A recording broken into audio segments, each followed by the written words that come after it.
الفاتح لحضرة حبيبنا وشفيعنا وقرة أعيننا مولانا محمد صلى الله عليه وعلى آله وصحبه وزواجه وذريته وأهل بيته أجمعين، ثم إلى أرواح والدينا لآبائنا لأمهاتنا لأجدادنا ولجداتنا لإخواننا لأخواتنا لقرباتنا ولمن له حق علينا ولجميع المؤمنين والمؤمنات والمسلمين والمسلمات الأحياء منهم والأموات، وخصوصا إلى روح الواقف بهذا المصلى، ثم إلى روح سيدنا المؤلف الحبيب عبد الله بن الحجاج بأن الله ينفعنا به وبعلومه في الدارين. الفاتحة. الحمد لله رب العالمين الرحمن الرحيم مالك يوم الدين، إياك نعبد وإياك نستعين، اهدنا الصراط المستقيم صراط الذين أنعمت عليهم غير المغضوب عليهم ولا الضالين. بسم الله الرحمن الرحيم. الحمد لله رب العالمين، والصلاة والسلام على سيدنا محمد وعلى آله وصحبه أجمعين. سبحانك لا علم لنا إلا ما علمتنا إنك أنت العليم الحكيم، ولا حول ولا قوة إلا بالله العلي العظيم. ربنا افتح بيننا وبين قومنا بالحق وأنت خير الفاتحين. رب اشرح لي صدري ويسر لي أمري واحلل عقدة من لساني يفقهوا قولي. أما بعد، قال المصنف رحمه الله سبحانه وتعالى بأن الله ينفعنا به وبعلومه في الدارين آمين. Sampai mana dulu? Wa min dzalika al-furqanu inda al-ishtibahi wa wuqu'il iskari wal kaffaratu lis-sayyi'ati wal maghfiratu lidz-dzunubi. Qala Allah Ta'ala: Ya ayyuhalladzina amanu in tattaqullaha yaj'al lakum furqana wa yukaffir ankum sayyi'atikum wa yaghfir lakum wallahu dzul fadlil 'adzim. Wa min dzalika an-najatu minan nari. Qala Allah Ta'ala: Wa in minkum illa wariduha kana 'ala rabbika hatman maqdiyya thumma nunajji alladhina ittaqaw wa qala wa yunajji Allahu alladhina ittaqaw bimafazatihim la yamassuhum as-su'u wa la hum yahzanun. Wa min dhalika al-makhraju min ash-shada'idi war-rizqu min haythu la yahtasibu wal yusru wa 'idhamul ajri. Qala Allah Ta'ala: Wa man yattaqillaha yaj'al lahu makhraja wa yarzuqhu min haythu la yahtasib. Wa man yattaqillaha yaj'al lahu min amrihi yusra. Wa man yattaqillaha yukaffir anhu sayyi'atihi wa yu'dhim lahu ajra. Wa min dhalika al-wa'du bil jannati.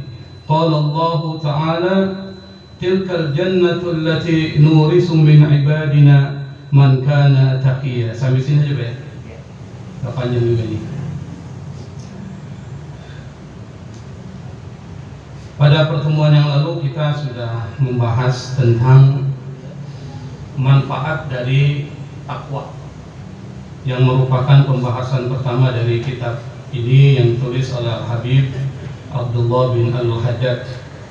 Manfaat takwa yang pertama pada pertemuan minggu yang lalu adalah kebersamaan secara spiritual dengan Allah Subhanahu wa Ta'ala.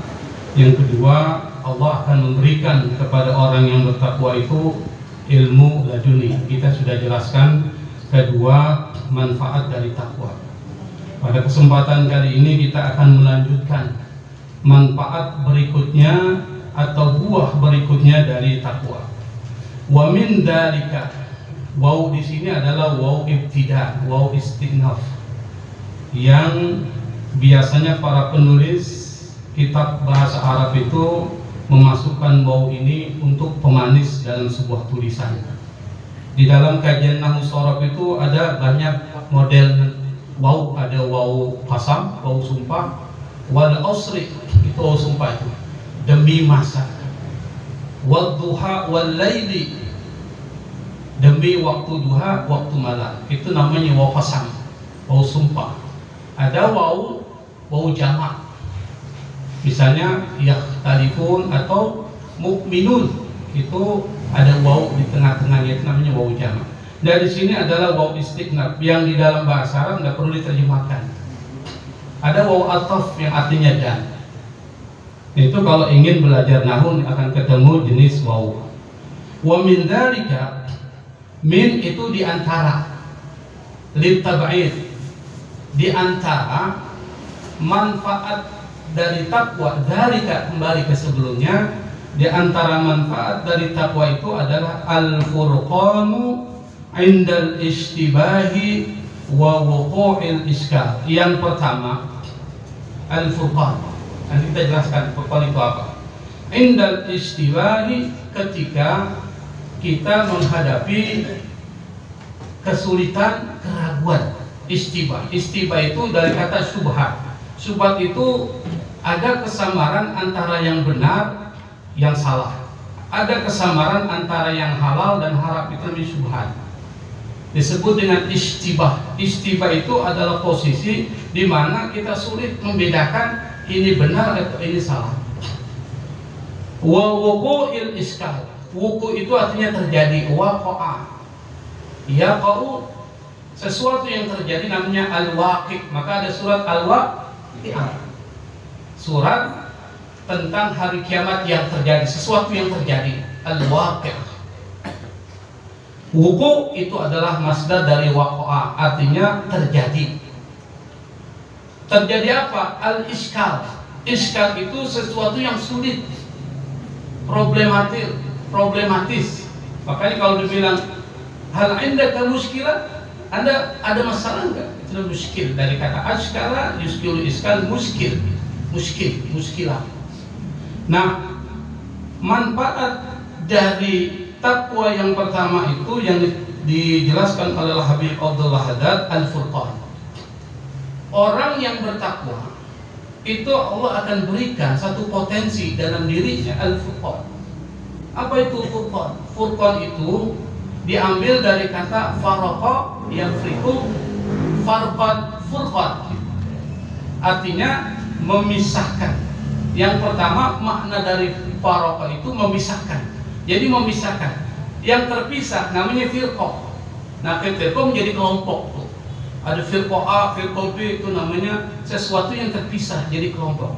Yang kedua, membedakan, itu farqah. Maka nanti ada kata al-farqu baina hada wa hada, perbedaan antara ini dengan itu, menggunakan al-farqu, farqan. Nah, dari kata faraqa yafriqu, farqan, ada masdar kedua namanya furqan. Sama dengan ghafara yaghfiru, ghufran. Itu sama, dia punya timbangan, yaitu timbangan namanya masdar. Al-furqan itu adalah satu kemampuan yang Allah berikan kepada orang yang bertakwa untuk mampu membedakan mana yang hak, mana yang batil, mana yang halal, mana yang haram. Dalam posisi yang sangat sulit dia mampu membedakan. Dan ini penting pada zaman sekarang ini. Kenapa? Karena banyak orang belum bisa membedakan mana yang hak, mana yang batil. Apalagi kalau hatinya tertutup. Al-munafik itu tidak bisa bedakan, Pak, mana yang hak, mana yang batil. Kenapa? Fi qulubihim maradun, dalam hati mereka itu ada penyakit. Khatamallahu ala qulubihim, hati mereka Allah kunci sehingga sulit membedakan. Dan banyak orang Islam yang begitu. Contohnya siapa? Sudah tahu itu dia benar, tapi dia tetap mengatakan bahwa itu sesuatu yang tidak benar. Sudah tahu itu salah, tapi tetap dia dukung. Itu adalah orang yang tidak punya furqan di dalam dirinya. Dan orang yang tidak punya furqan di dalam dirinya, maka hidupnya penuh dengan masalah. Nah, dari kata faraqa muncul kata fariq.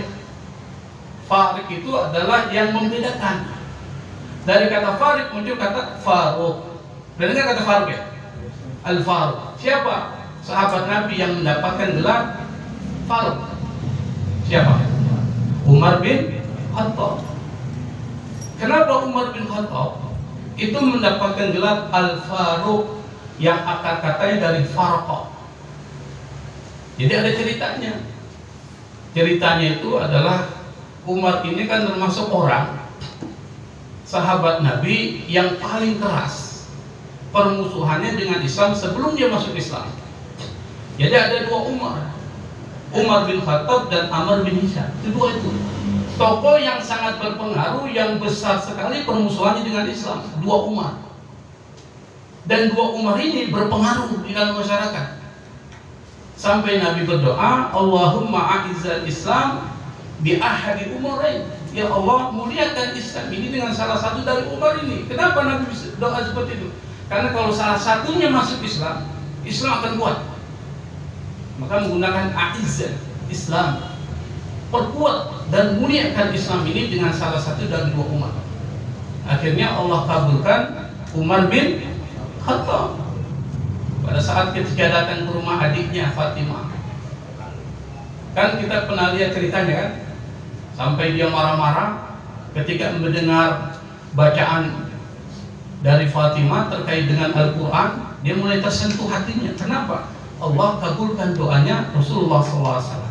Sampai setelah itu dia datang ke rumah Nabi. Sampai ke rumah Nabi, dia bersyahadat di hadapan Nabi. Para sahabat kemudian takbir. Kenapa mereka takbir? Ini pertanda Islam akan kuat. Maka mereka takbir. Kalau orang yang biasa aja orang masuk Islam. Tapi ini yang masuk Islam adalah orang yang berpengaruh. Akhirnya mereka takbir. Lalu Umar bin Khattab berkata kepada Nabi, ya Rasul, kalau seandainya saya hidup dalam Islam dan mati dalam Islam, apakah saya termasuk orang yang mulia? Nah, betul. Engkau akan mulia hidup atau matimu dalam Islam. Kalau begitu, kenapa kita sembunyi-sembunyi? Kalau kita sudah tahu Islam ini ada mulia, mari kita sama-sama proklamirkan Islam ke masyarakat Arab, sebarluaskan Islam. Akhirnya Nabi kemudian mengizinkan membentuk dua bagian. Bagian pertama masuk ke Masjidil Haram dipimpin oleh Umar bin Khattab. Bagian kedua pada Hamzah. Keduanya orang-orang hebat ini. Ini orang-orang Arab, kalau sudah Umar takut mereka, cuma ngeliatin aja, nggak berani ngapa-ngapain. Karena Umar ini terkenal, kalau dia berkelahi, bergulat, nggak pernah kalah. Umar.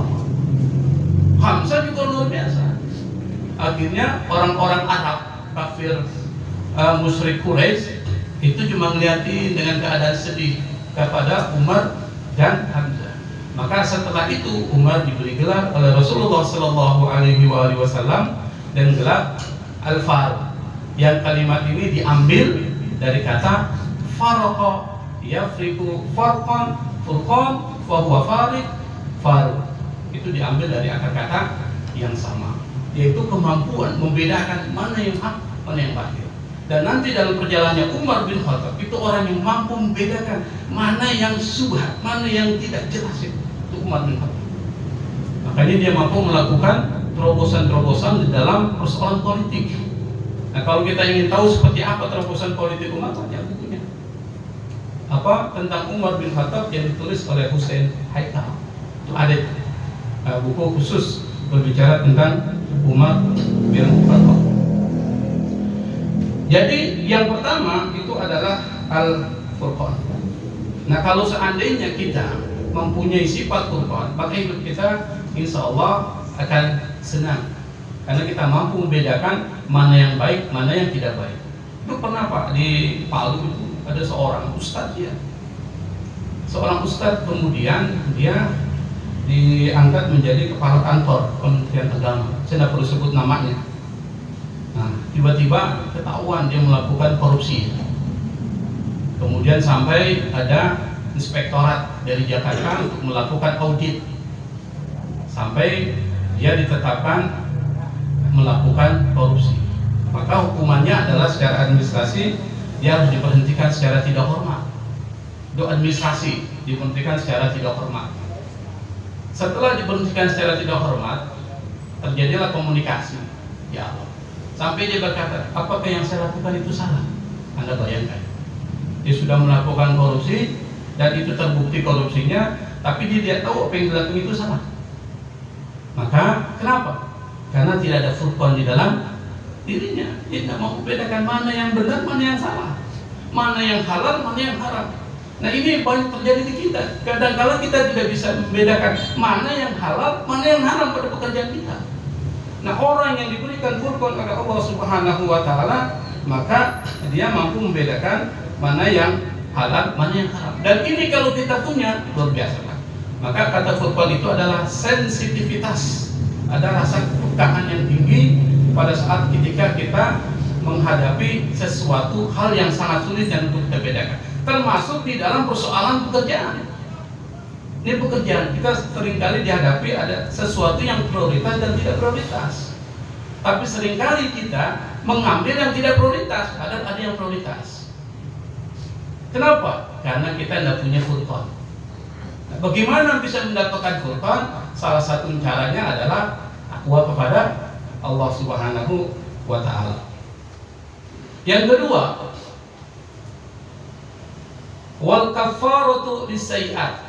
Kafarah, kita bahas kebahasaannya dulu lah. Kafarah itu dari akar kata kafarah. Kafarah itu tertutup. Dari kata kafarah muncul kata kafir. Orang yang tertutup. Makanya kafir itu, kufur, itu tertutup hatinya untuk menerima kebenaran. Itu kafir. Orang yang tertutup dari menerima kebenaran tauhid itu namanya kafir. Dari kata kafir muncul kata kufur, muncul kata kafir. Tahu kafir kan? Bahasa Inggris artinya apa? Kafir itu. Kafir itu artinya penutup. Jadi kata kafir dalam bahasa Inggris diambil dari bahasa Arab kufur, yang artinya penutup. Nah, dari kata kafaro ditambahin tasydid di tengahnya itu kafara. Yukaffiru takfir. Kafara yukaffiru takfir. Maknanya dua. Yang pertama menghapuskan.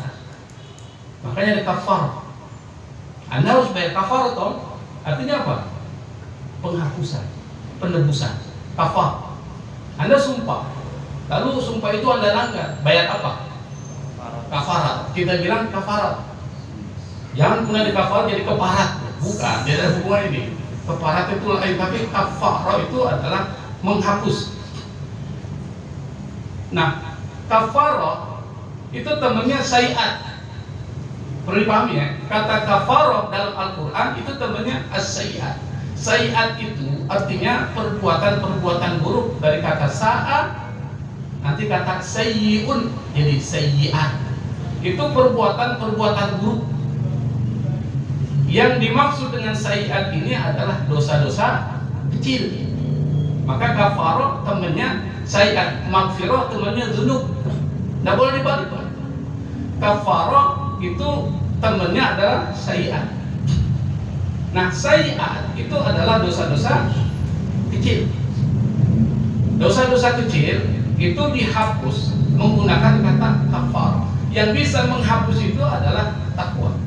In tattaqullaha yaj'al lakum furqana wa yukaffir ankum sayi'atikum. Jadi kita ini setiap hari banyak melakukan dosa. Pasti itu bohong. Kadang-kadang kita suka zalimi orang.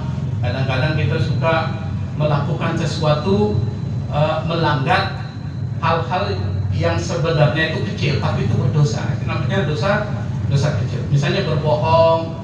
Kemudian apalagi itu? Ngomongin orang Pak. Kalau ngomongin orang itu gibah, itu masuk kategori dosa kecil. Ngomongin orang terus. Kira-kira satu hari ini sudah berapa orang yang kita omongin Pak? Ada yang mau bikin laporan? Berapa orang yang sudah kita omongin? Bahkan sebelum kesini kita ngomongin orang. Ada si Ewa, si A itu begini, macam-macam. Itu kita tidak sadari adalah bagian dari dosa kecil. Nah, dosa kecil itu perlu dihapus. Maka menggunakan kata kafar. Nah, salah satu yang menghapusnya itu adalah al-hasanat. Al-hasanat. Siapa yang bilang? Nabi dan Allah, Allah dan Nabi. Di dalam Al-Quran itu disebutkan dalam surat Hud ayat 114 kalau tidak salah, itu disebut innal hasanati yudhibna sayyi'at. Hasanah itu bisa menghilangkan sayyi'at. Apa sayyi'at? Dosa-dosa kecil. Jadi dosa-dosa kecil yang kita lakukan setiap hari, setiap saat itu bisa dihilangkan dengan al-hasanah. Dalam hadis Nabi Muhammad SAW, ittaqillaha haitsuma kunta. Bertakwalah kalian kepada Allah dimanapun kalian berada. Wa atbi'is sayyi'atal hasanata tambuha. Kata Nabi, ikutkan perbuatan buruk dengan perbuatan baik. Kenapa? Karena perbuatan baik tambuha akan menghapus perbuatan buruk, dosa-dosa kecil. Bisa dipahami ya? Jadi yang menghapuskan dosa-dosa kecil itu al-hasanat. Apa itu hasanat? Al-hasanat, para ulama tafsir mengatakan ada dua penafsiran. Penafsiran yang pertama yang dimaksud dengan al-hasanat yang bisa menghapus dosa-dosa kecil kita, yang pertama adalah salat 5 waktu. Maka salat 5 waktu itu sangat diwajibkan oleh Allah Subhanahu wa taala. Logikanya adalah sampai Anda, meskipun Anda sakit, tidak ada salat 5 waktu itu menjadi gugur. Kalau puasa Anda sakit, gugur, tapi nanti diganti di hari yang lain. Bagi orang yang sudah tidak mampu berpuasa diganti dengan fidyah. Tapi sholat tidak ada. Anda sakit, apakah kemudian sholat menjadi gugur kewajiban? Tidak. Kalau Anda tidak bisa berdiri, Anda sholatnya duduk. Duduk tidak bisa, berbaring. Berbaring tidak bisa dengan menggunakan isyarat. Kalau isyarat juga tidak bisa, inna lillahi wa inna ilaihi raji'un. Berarti Anda sudah tidak hidup. Artinya apa? Sholat sampai mati. Kenapa sholat sampai seperti itu? Untuk menghapus dosa-dosa kecil yang sering kita lakukan itu. Dan saya yakin Pak, semua ini berdosa Pak yang ada di sini. Saya yakin, saya juga. Kadang-kadang kita agak istri bilang, mana dari sana itu, padahal bukan dari sini. Karena istri udah bohong. Banyak sekali kebohongan yang kita lakukan. Banyak sekali orang yang kita ceritakan keburukannya. Dan itu tanpa kita sadari, itu adalah dosa kecil. Tapi ingat, Nabi mengatakan jangan anggap remeh dosa kecil. La saghirata ma'al israr. Tidak ada namanya dosa kecil kalau terus-menerus dilakukan jadi besar. Bisa dipahami ya? Dosa kecil kalau terus-menerus dilakukan jadi besar. Kalau Anda berbohong, maka Anda akan berbohong yang kedua, yang ketiga, yang keempat, dan seterusnya. Kenapa? Mencari cara supaya selamat. Pasti ketika berbohong satu akan berbohong dua, berbohong dua akan berbohong tiga, dan seterusnya. Supaya apa? Bagaimana menyelamatkan kebohongan itu sudah berkumpul dosanya. Maka untuk menghapus adalah as-salawatul khams. Nabi pernah mengatakan, as-salawatul khamsu wal jum'atu ila jum'ati wa ramadan ila ramadan mukaffiratun lima bainahunna idza ditulibatil kabair. Nabi mengatakan salat 5 waktu Jumat ke Jumat yang berikutnya, Ramadan ke Ramadan yang berikutnya, itu mukaffirah dari kafarah itu, menghapuskan dosa-dosa di antara keduanya apabila dosa-dosa besar itu dia hindari. Makanya ada perbedaan dosa kecil dan dosa besar. Nah, salah satunya adalah dengan salat 5. Yang kedua, al-hasanat itu artinya tasbih, tahlil, tahmid, takbir. Artinya apa? Untuk menghilangkan dosa-dosa kecil yang atau as-sayyi'at yang sering kita lakukan setiap hari, caranya adalah dengan membaca zikir. Makanya setiap sholat Anda diwajibkan, bukan diwajibkan, tapi dianjurkan oleh Nabi untuk tidak ditinggalkan. Apa yang dibaca? Apa? Subhanallah. Subhanallah, subhanallah 33 kali. Betul baik? Apa itu apa? Alhamdulillah. Apa lagi? Allahu Akbar. Tambah yang terakhir, la ilaha illallah la syarikalah, dan seterusnya. Ada tak? Itu apa? Itu dimaksudkan menghapus dosa-dosa kecil kita. Jangan anggap enteng itu. Makanya kita dianjurkan hampir setiap 5 waktu, setelah sholat 5 waktu itu membaca itu 33 ditambah 1 jadi 100 tuh. Itu 100 zikir tiap hari yang kita lakukan, itu adalah mukaffiratun lisayyi'at, kafaratun lisayyi'at, menghapus dosa-dosa kecil kita, jangan anggap enteng. Makanya jangan ditinggal. Jangan ditinggal. Kecil itu tidak berapa menit selesai, itu jangan sampai ditinggalkan pada saat kita selesai sholat 5. Kafaratun lisayyi'at. Ingat, kafaratun tidak bisa digunakan untuk dzunub. Apa itu dzunub? Dosa. Dosa-dosa besar. Maka yang digunakan apa? Wal maghfiratu lidzunub. Kata maghfirah ini diambil dari kata ghafara. Ghafara yaghfiru ghufran.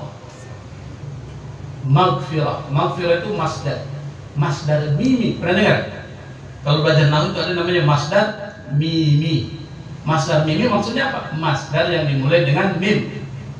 Maghfirah, dari kata maf'ilah. Maghfirah artinya apa? Pengampunan. Jadi kata maghfirah temannya dzunub. Dzunub itu jamak dari kata dzambun, dosa. Jamaknya dzunub. Maksudnya adalah dosa-dosa besar. Apa dosa besar? Dosa yang memerlukan taubatan nasuha. Tobatnya bukan tobat sambal, tapi tobat nasuha. Apa itu nasuha? Kita pernah jelaskan pertemuan awal. Nasuha itu artinya tobat yang tulus, yang tidak akan mungkin dilakukan kembali perbuatan-perbuatan itu. Itu namanya nasuha. Apa yang dimaksud dengan dosa besar? Para ulama ada yang mengatakan 15 dosa besar. Ada yang mengatakan 7. Nah, yang 7 ini adalah berdasarkan hadis Nabi. Ijtanibus sab'al mubiqat. Kata Nabi, hindari, jauhi 7 yang bisa membuat engkau binasa. Apa? Yang pertama adalah apa? Asyirk. Syirik. Nah, syirik ini kan menyekutukan Allah Subhanahu wa ta'ala, mengakui ada kekuatan lain selain Allah Subhanahu wa ta'ala. Maka nanti syirik ada syirik kecil, syirik besar. Yang dimaksud di sini adalah syirik besar. Syirkul akbar, bukan syirkul asghar. Syirkul asghar itu adalah seperti dia. Tapi yang dimaksud dosa besar di sini adalah syirik besar, mempersekutukan Allah Subhanahu wa ta'ala. Yang kedua, sihir. Itu termasuk 7 dosa besar yang membinasakan, as-sihir. Makanya Al-Qur'an ketika mengatakan sihir merupakan sesuatu yang tidak baik dan jangan dipelajari, itu menceritakannya dengan mengambil 2 contoh. Siapa contohnya? Kalian tahu? Harut dan Marut. Harut dan Marut ini adalah 2 malaikat yang diutus oleh Allah untuk mengajarkan sihir. Itu apa? Untuk memberitahu bahwa sihir ini banyak mudaratnya ketimbang manfaat. Pada zaman Nabi Sulaiman. Kenapa? Karena zaman Nabi Sulaiman banyak para penyihir. Jadi zaman-zaman awal itu banyak para penyihir. Sampai zaman Nabi, dari zaman Musa sampai zaman Nabi Sulaiman itu banyak para penyihir.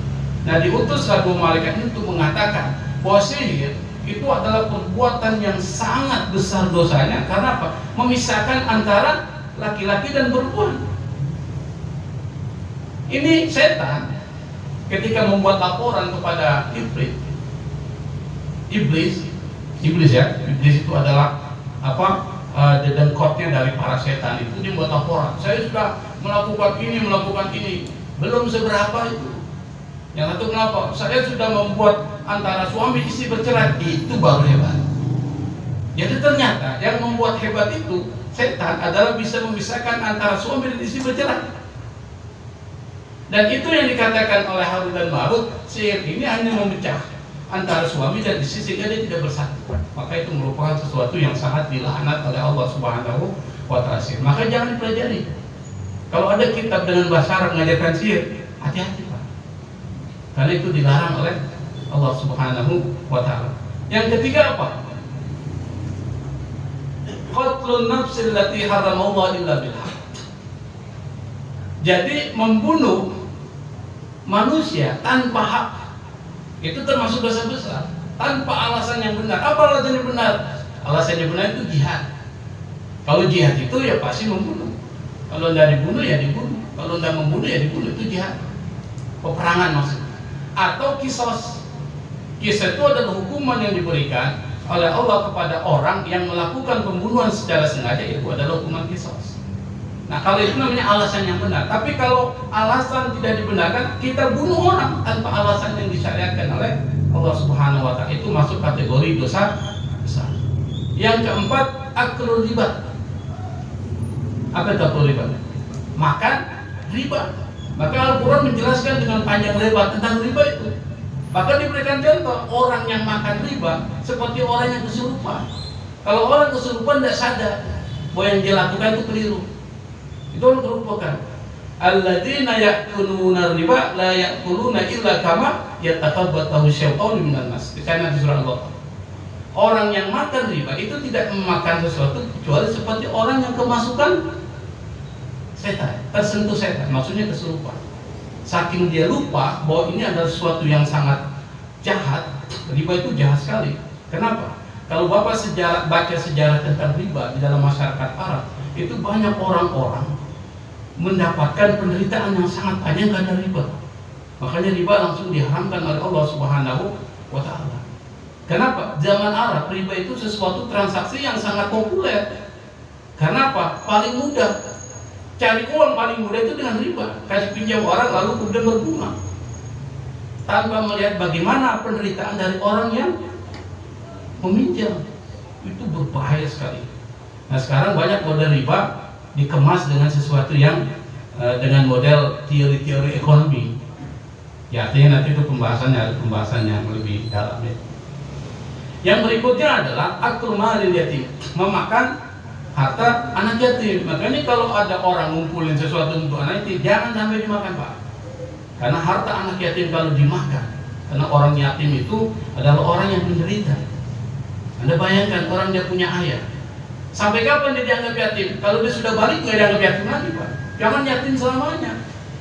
Ada orang, saya ini yatim nih, saya punya bapak udah meninggal, padahal sudah umur 40 tahun masih yatim. Yatim itu batasnya adalah sampai balik. Sampai balik selesai. Kalau udah balik dia nggak yatim lagi.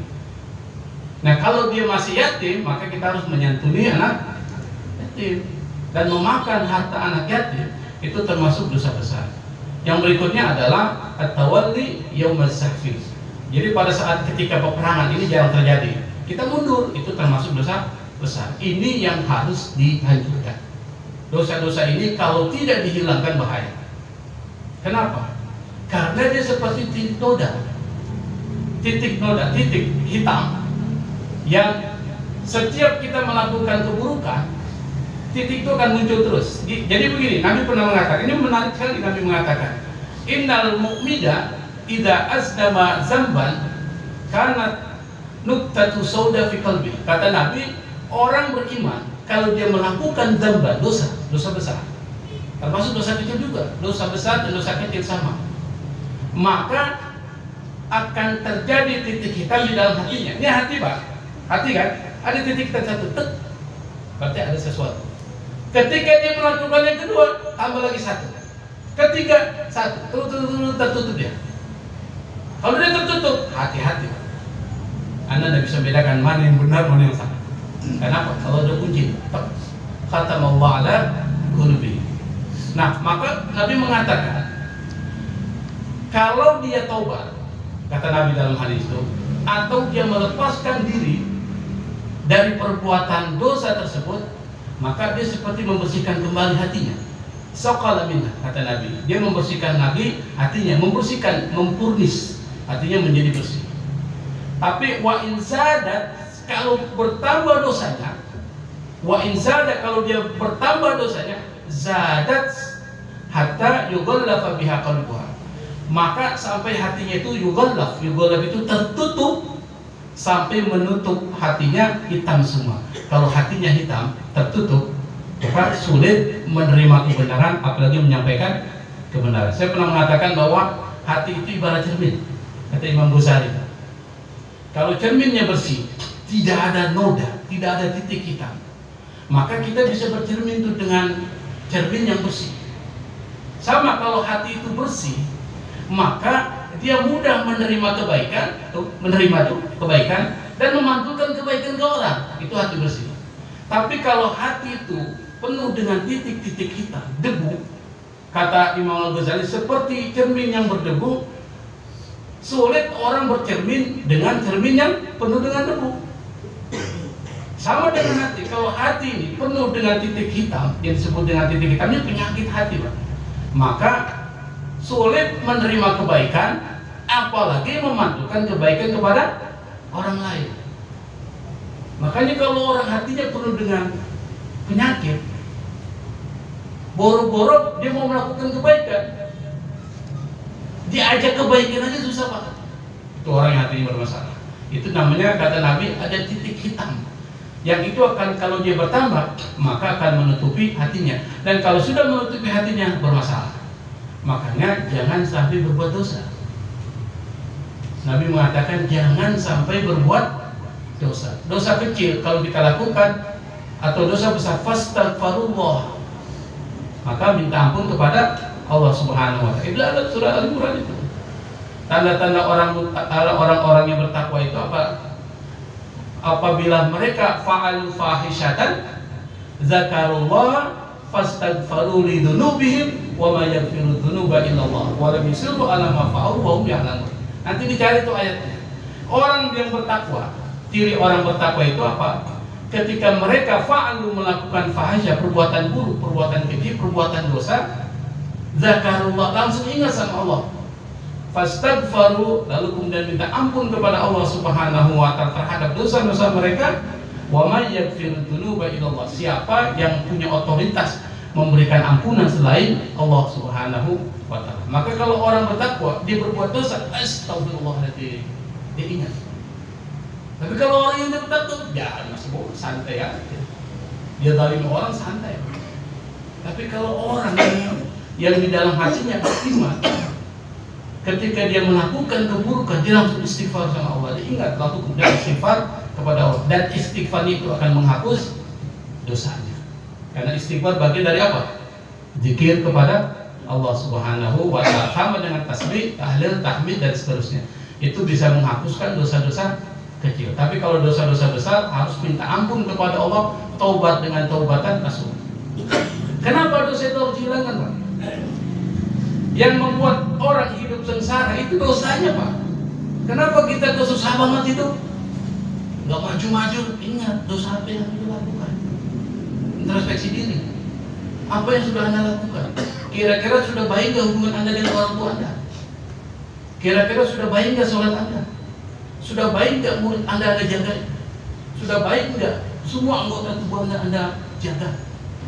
Kalau Anda sudah bisa jawab itu, sudah bisa menjawab itu, maka kita bisa introspeksi.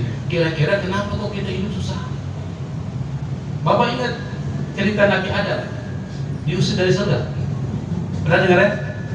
Pernah dengar Pak ya?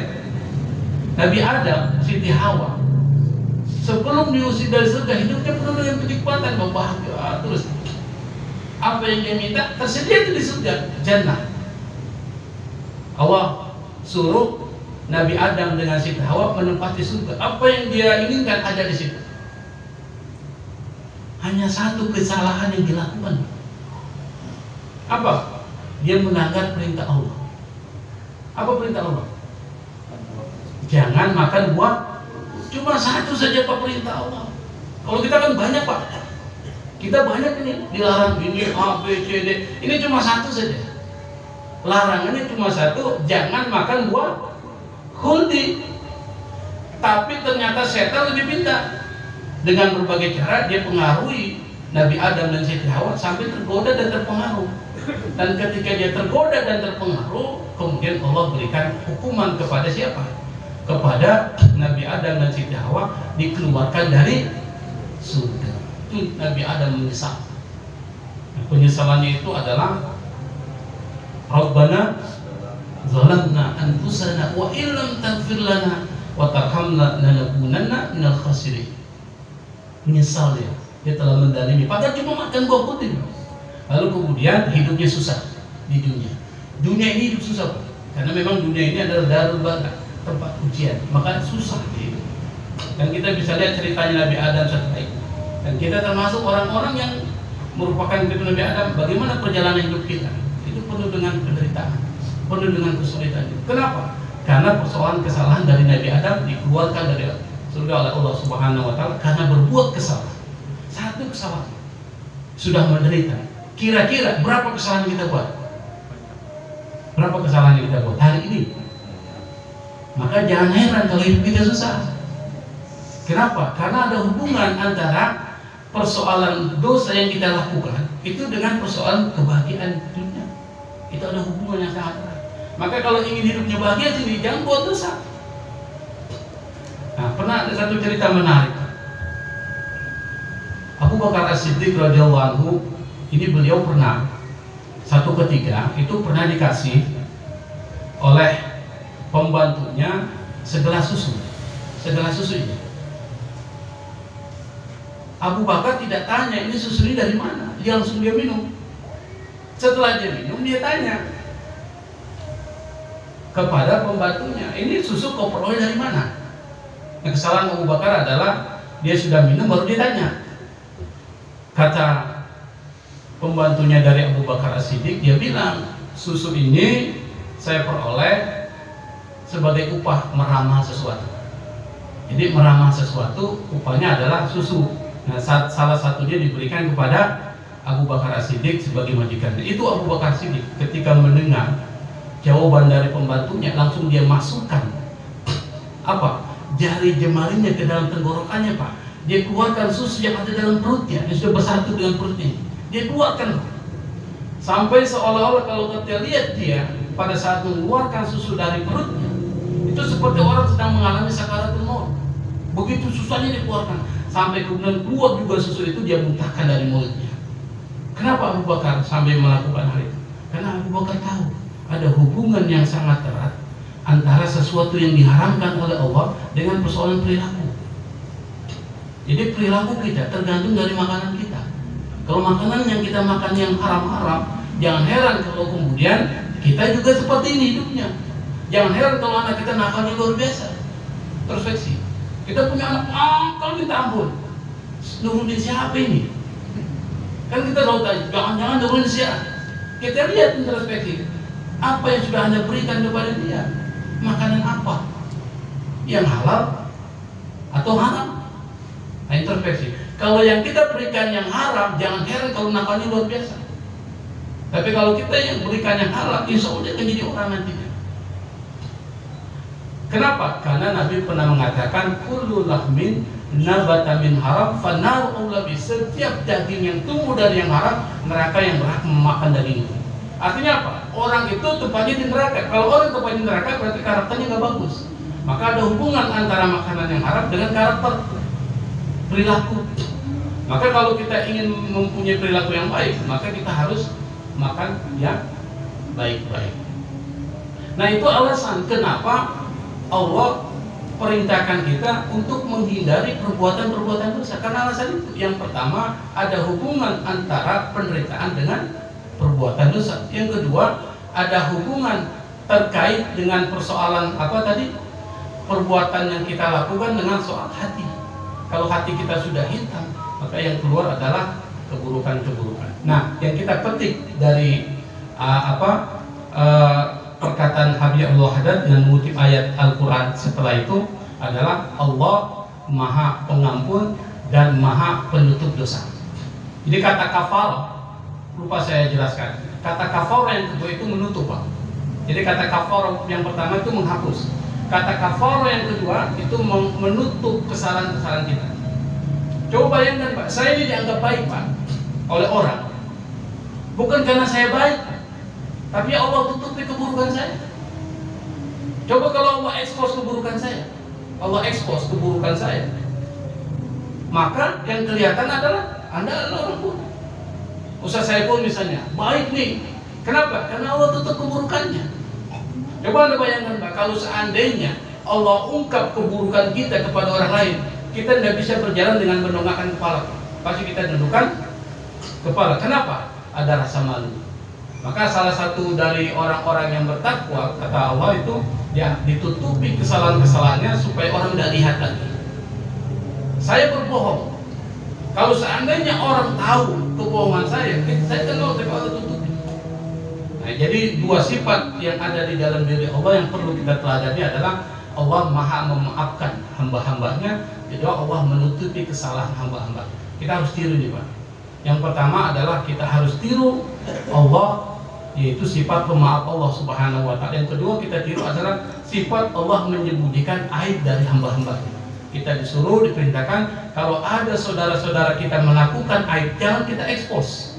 Apalagi kita share di grup itu, si A melakukan ini, di share di grup A dan sebagainya. Itu bagian dari mengekspos aib. Man satara aibal muslimin satarallahu fid dunya wal akhirah. Kata Nabi, barang siapa yang menutupi aibnya saudaranya, maka Allah akan tutupi aibnya dunia dan akhirat. Pernah satu ketika Nabi di Masjid Kuba, ini Masjid Kuba di mana Ustaz? Di Madinah ya. Di Madinah itu ada. Jadi satu ketika Nabi setelah dari Masjid Kuba itu diundang makan daging kambing oleh salah seorang sahabat yang tinggal di Madinah. Jadi para sahabat juga ikut sama makan dagingnya. Pada saat ketika lagi makan enak-enak, tiba-tiba di antara sahabat ada yang kentut Pak. Tapi kentutnya nggak ketahuan. Yang ketahuan adalah baunya aja. Ini lagi enak-enak makan daging kambing, mencium bau yang tidak enak. Kira-kira perasaan Bapak gimana? Kita ini lagi makan daging kambing lagi enak-enak, tiba-tiba ada bau busuk. Bagaimana perasaannya Pak? Tidak nyaman. Nabi pun mukanya langsung berubah. Para sahabat saling melirik. Siapa yang kentut? Tidak ada yang ngaku. Sampai kemudian Bilal mengumandangkan adzan zuhur. Jadi Bilal mengundangkan adzan zuhur. Para sahabat ini tidak satu pun ada yang bergerak untuk melakukan wudu. Diam semua Pak.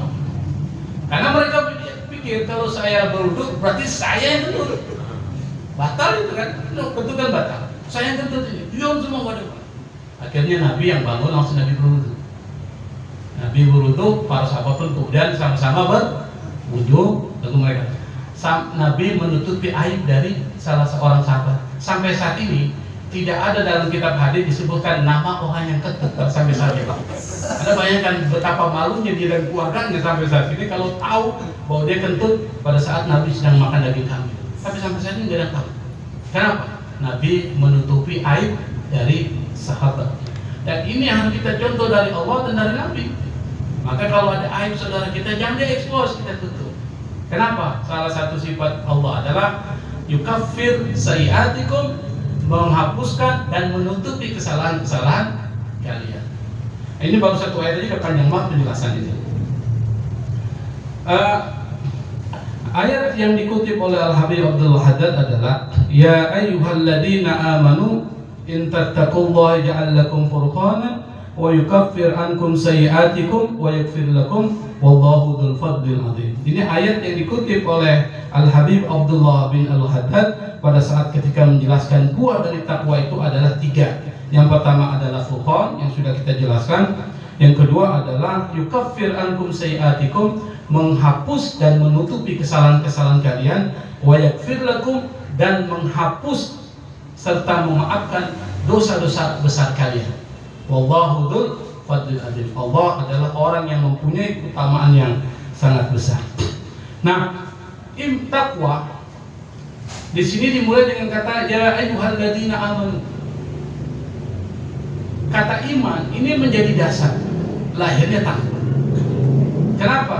Karena hanya orang-orang beriman saja yang mampu melakukan itu. In tattaqullah. Di sini enggak disebutkan in kuntum muttaqin. Jika kalian bertakwa, tidak. Tapi in tattaqullah artinya apa? Belum menjadi yang bertakwa, tapi proses. Jika kalian bertakwa kepada Allah, berarti sudah jadi orang takwa belum? Belum. Jika kalian bertakwa kepada Allah, maksudnya apa? Jika kalian menjalankan perintah-perintah Allah dan meninggalkan larangan-larangan Allah, maka Allah akan jadikan buat kalian furqan. Jadi belum bertakwa ini, nanti takwa itu buahnya, dia punya ujungnya. Tapi ini proses, baru prosesnya aja Allah sudah ampuni. Artinya apa? Yang pertama, Anda melakukan apa yang Allah perintahkan, kemudian meninggalkan apa yang dilarang oleh Allah Subhanahu wa Ta'ala. Tapi orang yang bisa melakukan ini adalah orang yang iman. Jadi iman ini dasar. Dan jadi iman ini dasar, buahnya itu adalah Islam dan ihsan. Makanya ada 3 konsep. yang ditanyakan oleh malaikat Jibril kepada Nabi itu, ma huwal iman, ma huwal Islam, ma huwal ihsan. Itu tiga. Kenapa tiga konsep ini? Karena tiga konsep ini berkaitan. Saya akan jelaskan, Pak. Iman, dari iman ini akan melahirkan Islam. Apa itu Islam? Dia mematuhi Allah Subhanahu wa Ta'ala dan meninggalkan larangan Allah. Itu satu.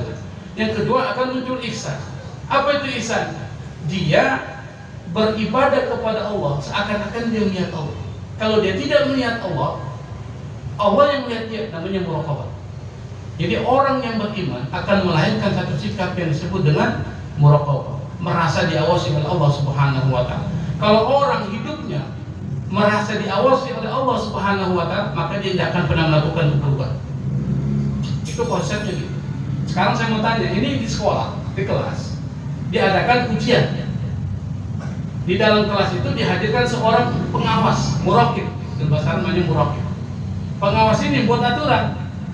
Kalau ada siswa yang nyontek, maka dia akan dikeluarkan dari ruangan ini dan dianggap tidak lulus.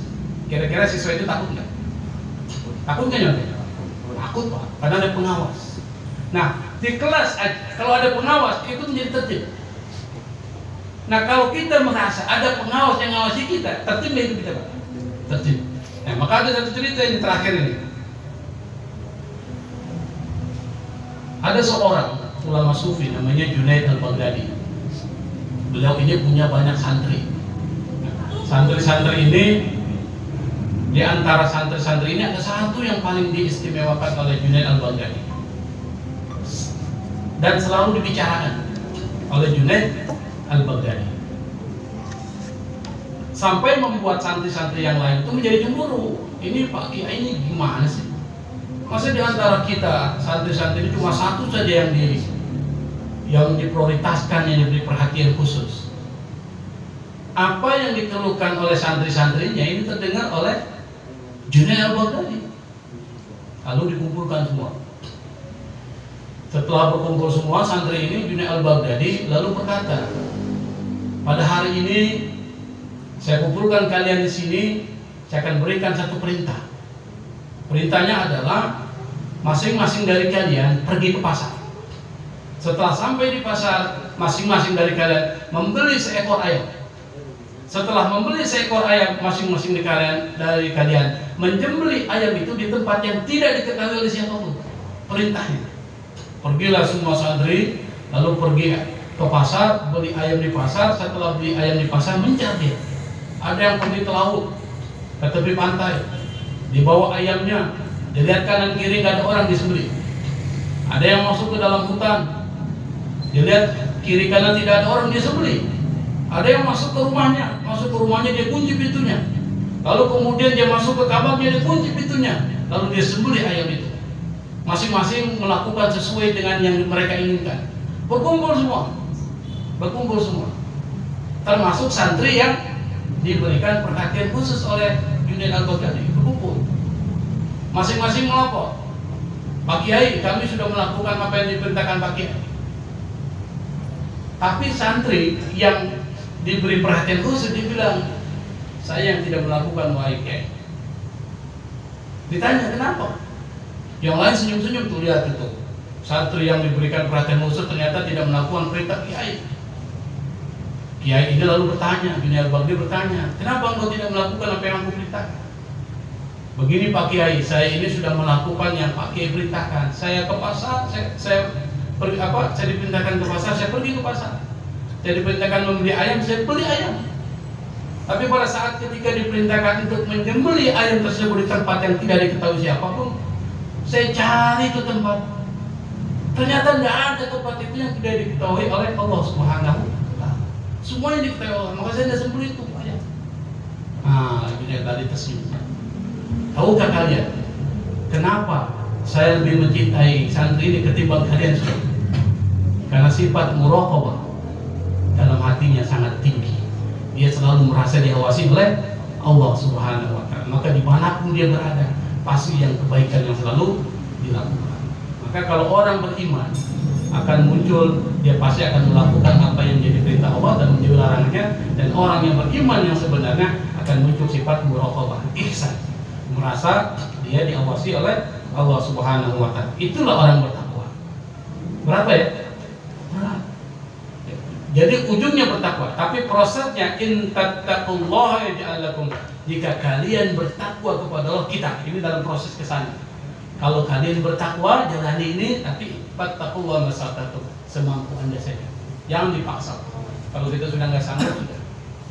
Tapi kalau kita masih bisa, kita laksanakan. Insya Allah pada pertemuan yang akan datang kita lanjutkan Pak ya. Ini baru beberapa, ini sudah habis sampai berapa menit ini.